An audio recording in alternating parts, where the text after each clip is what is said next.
Okay. Now the next set of amendments deals with the provisions of dividend received from domestic companies.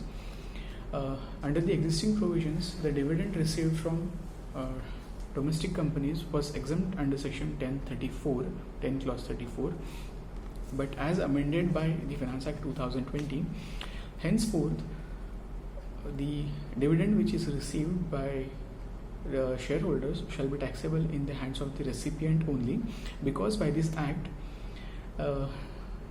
the DDT, dividend distribution tax, has been taken off, it has been removed. That means the company will no longer be paying tax on distribution of income, and the burden of taxation shall lie on the person who is receiving dividends. So exemption under section 1034 will not be available henceforth, because dividend will be taxable in the hands of recipient. It is taxable under the head 56 under income from other sources. Then no expenses shall be allowed against the income from dividend, except the expense of interest if it is loan is taken for investment purpose, and that interest shall be restricted to 20% of the amount of dividend received. So for example, suppose you have received a dividend of rupees 100, maximum the expense which can be claimed will be rupees 20 with regards to interest which is paid for the purpose of investment. Okay, so no expense except interest, and maximum cap will be 20% of the income under section 57. TDS under section 190 4 shall be done at the rate 10% on the dividend by the companies. Now similar amendments have been done under the provisions of dividend or the income which is received from units of a mutual fund. Earlier, income which was received from units of a mutual fund was exempt under section 10 clause 35, but it will not be available henceforth. So any income which is received from units of mutual funds shall be taxable in the hands of the recipient, and a new section 194K has been inserted by the Finance Act, which provides for TDS at the rate of 10% on such kind of distribution of income by mutual funds. Okay, so these were the amendments which dealt with the dividend or distribution part of the Act. So 1034, 1035 have been removed, and it will be taxable in the hands of recipients. Now the next amendment is under the head of PGBP in section 44AB. Now section 44AB deals with the provisions of audit which is to be done. Now under the originally existing provisions, if the total turnover of the person exceeds rupees 1 crore in case of business or rupees 50 lakhs in case of profession, audit is applicable under section 44AB. As per the amendment brought in by Finance Act 2020, the limit has been increased to rupees 5 crores provided certain conditions are fulfilled. So over and above the existing provisions of the limits of 1 crore and 50 lakh rupees, a new limit of 5 crores has been introduced, provided the aggregate of receipts including sales turnover during the previous year in cash does not exceed 5% of the said amount, and there is one more condition, cumulative condition, and the aggregate of all payments made including amount incurred for expenditure in cash during the previous year does not exceed 5% of such payment made. If both the conditions are fulfilled, then the limit will be 5 crores instead of 1 crores to the business. Now this has increased the work to all of us, because we will have to check whether these receipts are exceeding 5% of total amount of receipts or the payments are exceeding 5% of the total payments. Now these receipts and payments are in terms of cash. Now one interesting thing to be noted is they are not just in taking the benchmark of sales turnover or expenses, but they are saying that total receipts in cash should be less than or not exceeding 5% of such total receipts and total payments including expenses in cash should not exceed 5% of the total payments. That means not just revenue payments or revenue receipts, but capital receipts, capital payments, and all kinds of receipts and payments are to be considered, and a detailed working is to be done, and then you have to check whether the payments in cash or the receipts in cash are exceeding 5% of the total receipts or total payments during the previous year or not. So we all know this is going to be a lot of working and complex working, maybe depends upon the nature of the business. But then on the other side, you are having an opportunity of additional assignment to be done before deciding whether you have to make an audit, whether you have to undergo an audit under section 44AB or not. So this is one complex provision. It seems it is very easy, but it is kind of tricky, we can say. You have to check a detailed working for every business, and under the bracket of one, that is business, the limit between 1 CR and 5 CR, the businesses which lie between this limit, usually their cash receipts and cash expenses are higher on transactions. That means that limit may be more than 5%. So the actual beneficiaries of these provisions, this provision which has been inserted, might be very low. But still we have to check, we have to make a working, and then we have to decide whether the 5 crores ka limit is to be made applicable or not, and then audit is to be done or not. Okay, so this is one amendment which is done under section 44AB. The next amendment is with regards to the due date, specified date as provided. So everywhere wherein you had to provide for reports or certifications, the date was linked with the date as given under section 139(1), that is the date of filing of return of income. Similarly, under section 44AB, the specified date was the date which was provided under section 139(1), that is the date of filing of return under section 139(1). But now the Finance Act has made an amendment. Now the reference has been changed.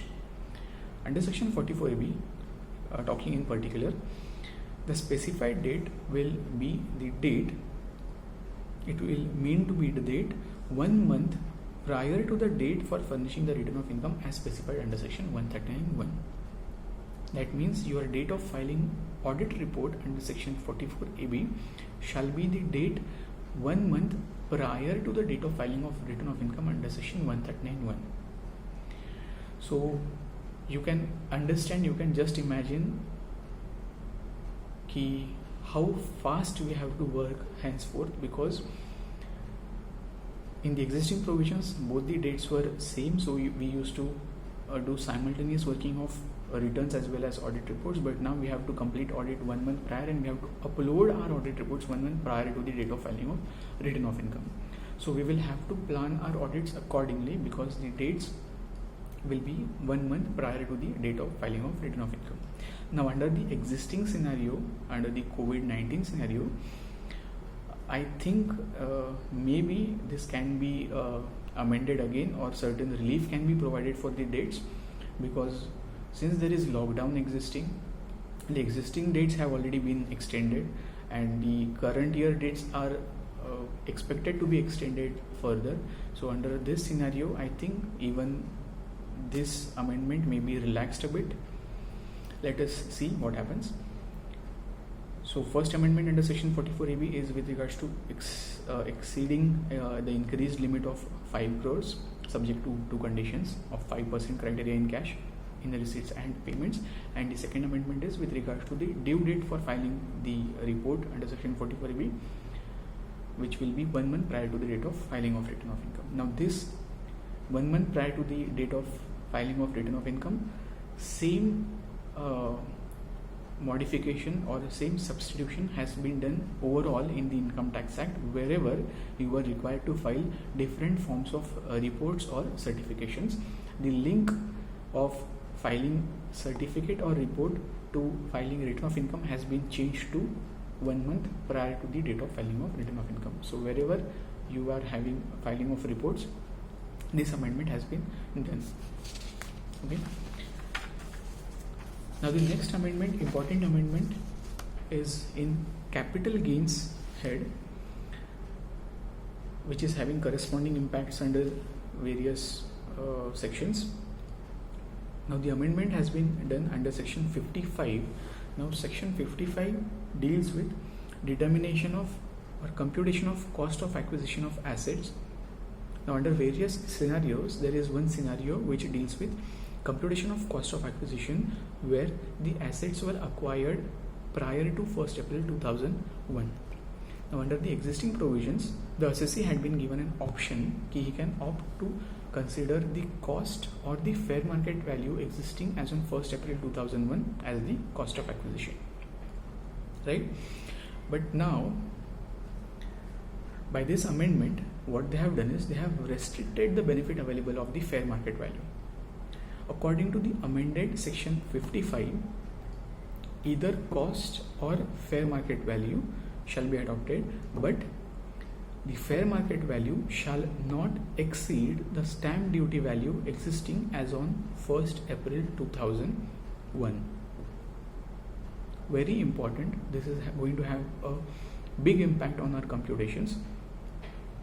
So for example, suppose, let us take a small example. Suppose the cost of acquisition of certain property is, for example, say 10 lakhs. This property was purchased prior to 1st April 2001. The fair market value available as on 1st April 2001 is 80 lakhs. Okay. And you have sold it right now in current year for rupees 200 lakhs. Just for example, 200 lakhs. Now, as per the existing provisions, 200 lakhs FVOC, fair value of consideration, less while computing the index cost of acquisition, you are having the option of choosing either the cost or fair market value. So 10 lakhs or say 90 lakhs, I guess we assumed 90 lakhs. So higher value used to be picked up. But now that fair market value is to be again compared with the standard, that is stamp duty value, whichever is lower is to be taken. So it will be restricted to stamp duty value. So if the stamp duty value on 1st April 2001 was 50 lakhs, you won't be allowed the fair market value of 90 lakhs, but you have to stick to the stamp duty value of rupees 50 lakhs. Okay, so either 10 lakhs or 50 lakhs. So you have to choose 50 lakhs. So 200 minus indexed cost, considering indexation to 50 lakhs, would be the value of cost, that is the cost of acquisition. Now there may be various cases where the stamp duty value is less as on 1st April 2001, but the actual fair market value would be way higher than the stamp duty value. Now this is going to cost a lot of hardships to persons who are having properties under such markets where the market value had increased to a lot extent, but the stamp duty registration value was lesser. So a lot amount will be taxed under the hands of such persons. I don't know if they tend to change it or not, but this is going to have a huge impact on the taxation of such properties. So under the amended section 55, either the cost or the fair market value as on 1st April 2001, but fair market value as on 2001 restricted to stamp duty value as on 2001 can be adopted. Okay, this is the first amendment. The second amendment is in favor of assessee. The first amendment was not rather in favor of the assessees, but the second amendment is a bit in favor of assessees. Under the existing provisions under section 50C and the corresponding sections 43C and section 56 to 10, there was a tolerance band which was introduced in our previous previous amendment in the last year, which stated that the earlier provisions of section 50C state that if your stamp duty value is higher than your sales consideration, stamp duty value is to be taken as your full value of consideration, right? This was the original provisions. Then last year an amendment was brought that if your full value of consideration, sales consideration, is less than the stamp duty value, and that difference is within the limits of 5% of your original consideration value, stamp duty value, original consideration value, sorry, then the original consideration value was allowed to be kept. By this amendment, Finance Act 2020 has substituted the rate of 5% by 10%. So now, henceforth, by this act, by this amendment, they have allowed you a difference of 10% between the actual consideration value and the stamp duty value. Now the reason is very clear. Already the real estate industry, real estate sector was down, it was in slowdown, and the values of properties were falling down. People were not able to sell their properties, so they were kind of selling it in distress. If they were having necessities, they were in emergency, they were selling it at a distress. The properties were fetching a very low value. So in order to tackle that situation, what they have done is they have increased the tolerance limit from 5% to 10%. So this is going to have an impact on section 43 CA, section 56 to 10, which deals with deemed gift. So corresponding amendments have been done under section 43 CA. 43 CA is with regards to computation of income wherein such properties are a stock in trade. That is in case of real estate sector and builders kind of. So similar amendments have been done under section 43 CA and section 56 to 10. So these are the major amendments under capital gains. So one is with regards to computation of cost of acquisition. Second one is with regards to this tolerance band which has been increased.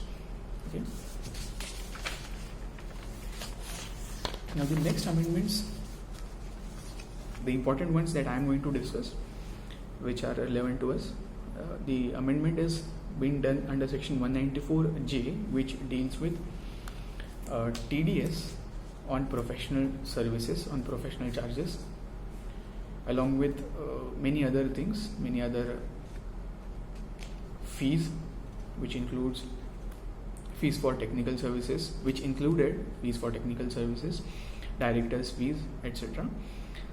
So there was a confusion, litigation going on because fees for technical services whether to be included under section 194J or not was the question, whether it should be termed as a contract for certain kinds of things or a fees for professional services.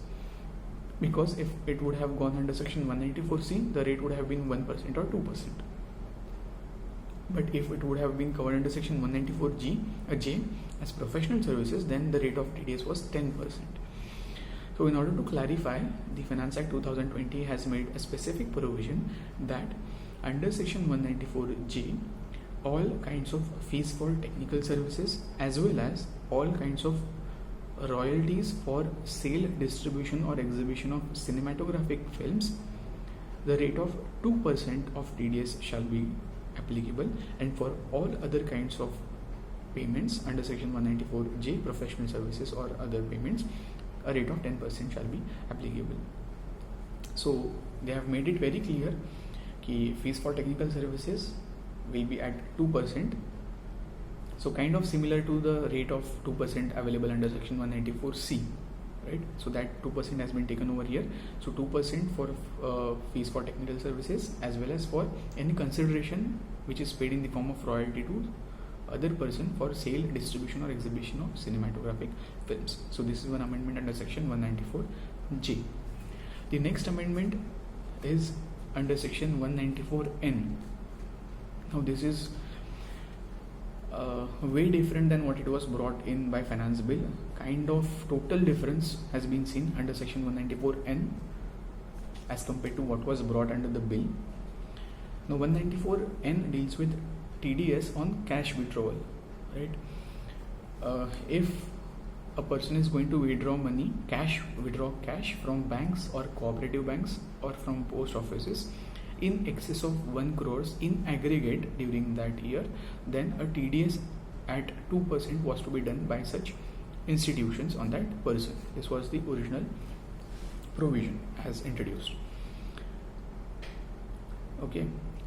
So that total amount of withdrawal will be from all his accounts with that bank and in aggregate during that year. So not one time, but in aggregate out of all his accounts with that bank, if it is going to exceed rupees 1 crore, then a TDS at 2% is to be done.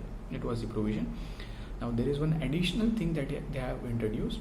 Ki suppose if that person has not filed his return of income for all 3 preceding years, and which 3 preceding years? Those 3 preceding years for which the time limit given under section 139(1) has expired during the previous year, then for that person, if he is going to withdraw cash from the institutions in excess of 20 lakhs during the year in aggregate out of all his accounts, of course, then if it is going to exceed 20 lakhs, TDS at the rate 2% shall be done.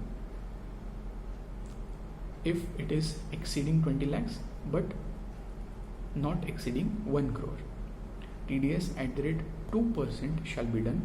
And if it is exceeding 1 crore, 5% of TDS shall be done on such cash withdrawal. Okay, so you have to see whether his return of income returns have been filed or not. So we have to keep it regular for persons who are actually withdrawing cash from banks.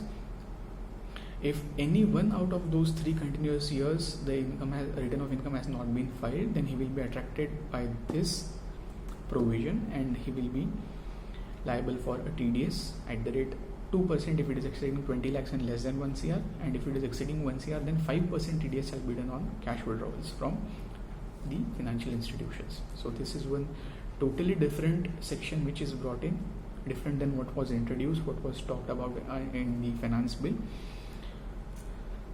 And under this section 194N, they have also provided for they will be notifying such persons for whom the above mentioned provisions of filing of return of income should not be applicable. So they will give a list of persons in their official gazette.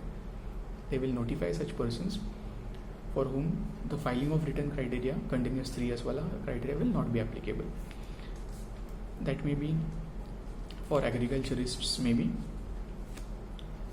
or persons who are involved in agricultural activities, fish industries, maybe they can come up with such criteria.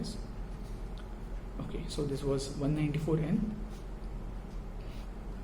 Now the last major amendment that I am going to discuss, which will have an impact on our practice, will be the provisions of section 206C, which deal with TCS.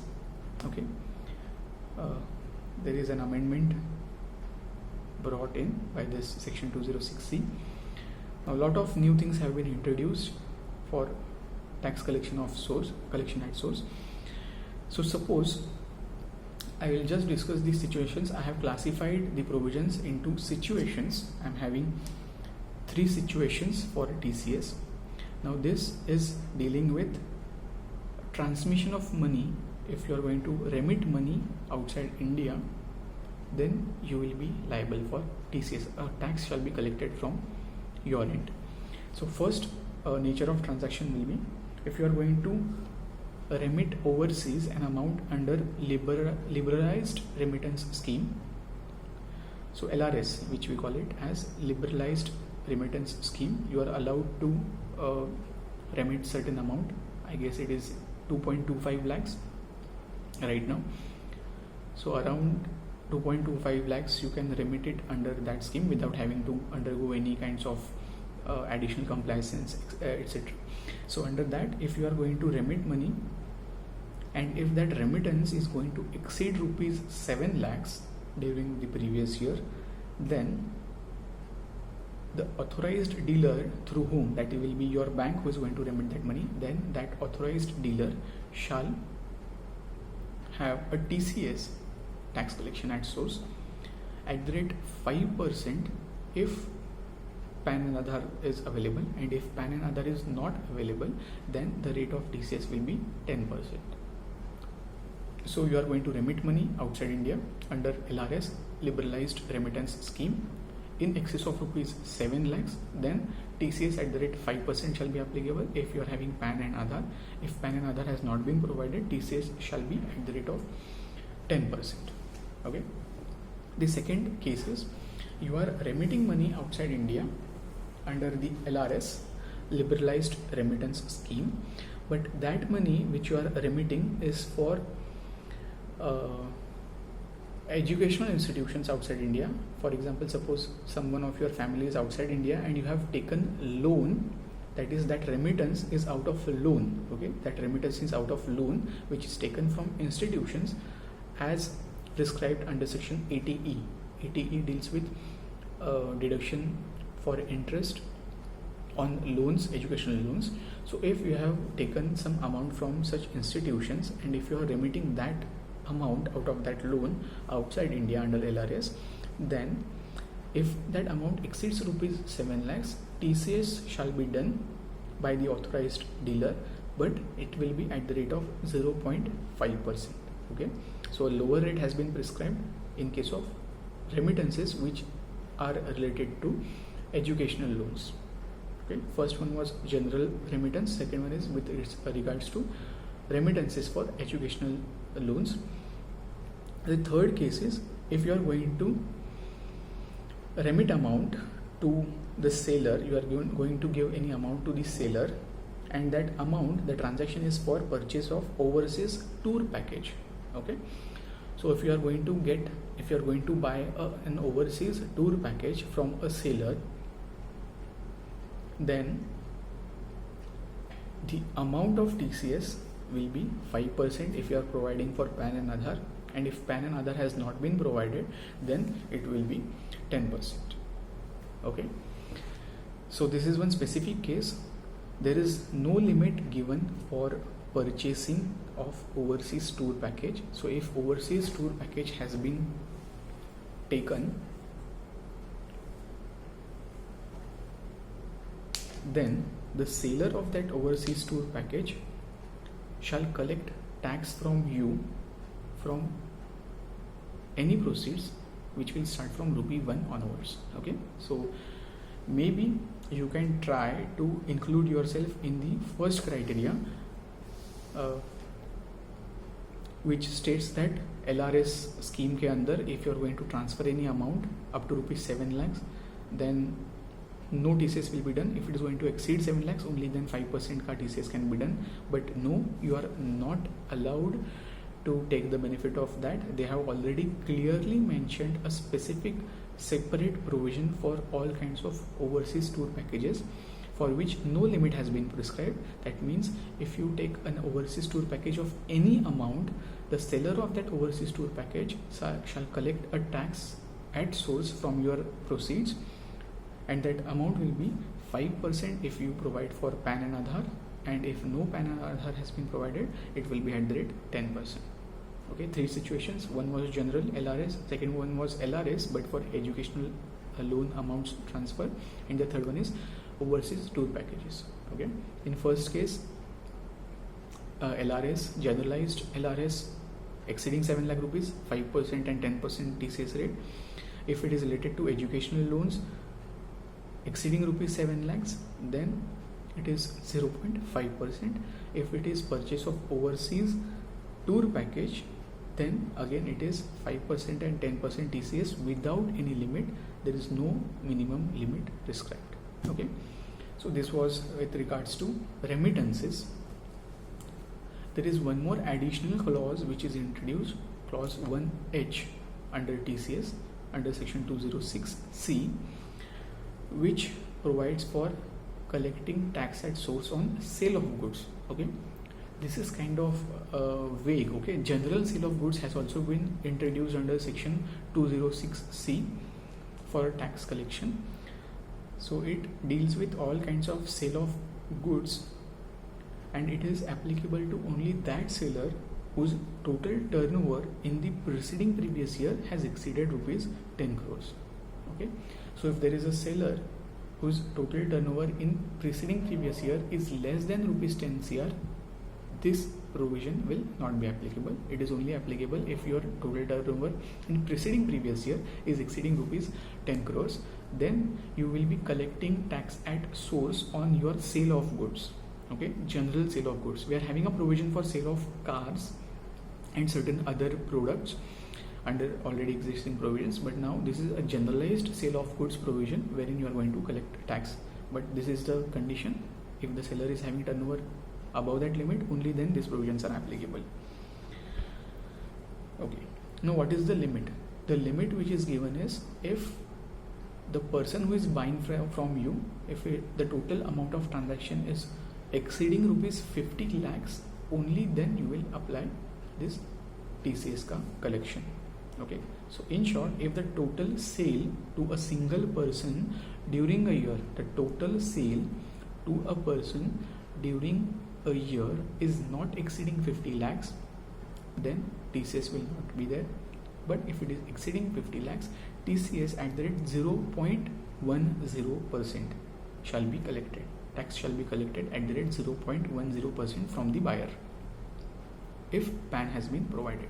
If the buyer does not provide PAN and Aadhaar, or PAN or Aadhaar, then that 0.1% rate shall be substituted with a higher rate of 1%. Okay. So for example, suppose if there is a company whose total turnover during the preceding previous year was rupees 20 crores, and during current year that company has sold goods to person A, and during the year, like right now, the amount of transaction, the amount of goods sold, the value of goods sold has exceeded rupees 50 lakhs, for example, suppose 65 lakhs, then a TCS shall be done, tax shall be collected at the rate 0.1% by the person if PAN and Aadhaar has been provided by Mr. A. But if PAN and Aadhaar has not been provided, you will collect tax at source at the rate 1%. Okay. Now this is a new clause, kind of it may be sounding vague, because there is no need to track such kinds of transactions, because already there are various other tracking mechanism available. When you say कि previous year turnover is exceeding 10 crores, of course that company will be a bigger company, and for every sale transaction, in usual case, we are having GST as well, wherein you are collecting information. But then again, they have introduced this provision of tax collection at source on general sale of goods. Now under this 1H clause under section 206C, TCS shall not be applicable on certain cases. In certain cases, if TDS provisions are applicable under certain other sections for those sale of goods, then this TCS provision shall not be applicable. So if TDS provisions are already made applicable under certain specific section, then you will not go for TCS under section 206C. If the buyer, if the other party, a government, a local authority, or an embassy, or a high commission, legation, or a trade representation, then TCS provisions shall not be applicable. Now this is similar to what we have already seen under TCS provisions. In other provisions also, buyer does not include these kinds of persons, so these are excluded. Any transaction between a company and such buyers shall not attract TCS provisions. And third, very important, import of goods and export of goods is excluded from TCS provisions for 1H. So import and export has also been excluded. So this is all about TCS 206C.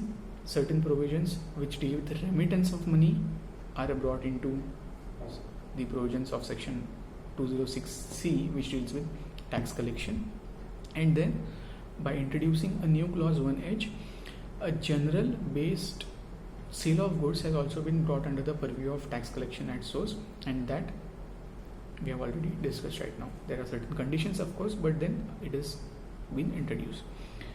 So this is all about the amendments which were important for our practice. So these were certain major amendments that I have discussed. So I hope you find these amendments helpful, and